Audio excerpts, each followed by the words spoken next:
పండగ వెళ్ళిపోయి ఇంటికి వచ్చిన వాళ్ళు వాళ్ళ ఇంటికి వాళ్ళు వెళ్ళిపోతూ ఉంటే మనసు బిగబెట్టేసి ఏటోళ్ళు అయిపోయిందండి. పరాసుకాయలు ఆడుకుంటా ఆడ కూడా మాట్లాడుకుంటా ఆనందించడానికి సేపు పట్టలేదని క్షణాల్లో గడిచిపోయే రోజులు.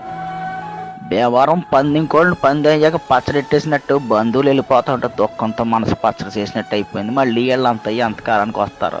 తాపేశ్వరం, పూతరేకులు, పెద్దాపురం, పాలకోవ, ఏలూరు, పెరుగు చెట్టు, కాడట్టుకొచ్చిన జున్ను పాలతో తీయడి జున్ను అన్ని కబుర్లు ఎట్టుకుని తిన్నప్పుడున్న మజా ఒక్కసారిగా పోయి సంబరం గాలిలోకి ఎగిరిపోయిందండి.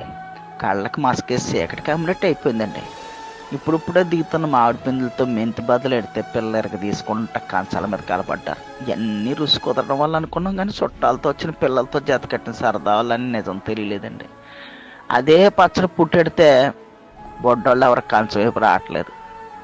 చాలా కాలం తర్వాత వచ్చిన ఆడబిడ్డలు కళ్ళు నీళ్ళు ఎట్టుకుంటూ ఇంటికి వెళ్ళేటప్పుడు కాళ్ళకి దండాలు ఎడతా ఉంటే లోపలికి ఎక్కేసినట్టు అనిపించిందండి. ఏం చేస్తామండి, ఎవరి సంసారాలు వాళ్ళవి. బరువు ఎక్కిన గుండుతో సెంగుని సలివిడి కట్టి కాళ్ళకి పసుపు రాసి కొత్త బట్టలతో కట్నాలకి పంపుతూ ఉంటే మళ్ళీ అప్పగింతలప్పుడు వచ్చిన దుఃఖం పొగులు వచ్చేస్తుందండి. ఫ్యామిలీ ఎక్కువ ఎర్రోళ్ళండి, చాలామందికి తెలవదండి. రైతులంతా ప్రపంచానికి బొగట్టడానికి పొలం వైపు పోవడానికి సిద్ధమైపోతున్నారు. పాలోళ్ళు క్యాన్లు తోసుకుని రేపటి నుంచి పాలు వేయడానికి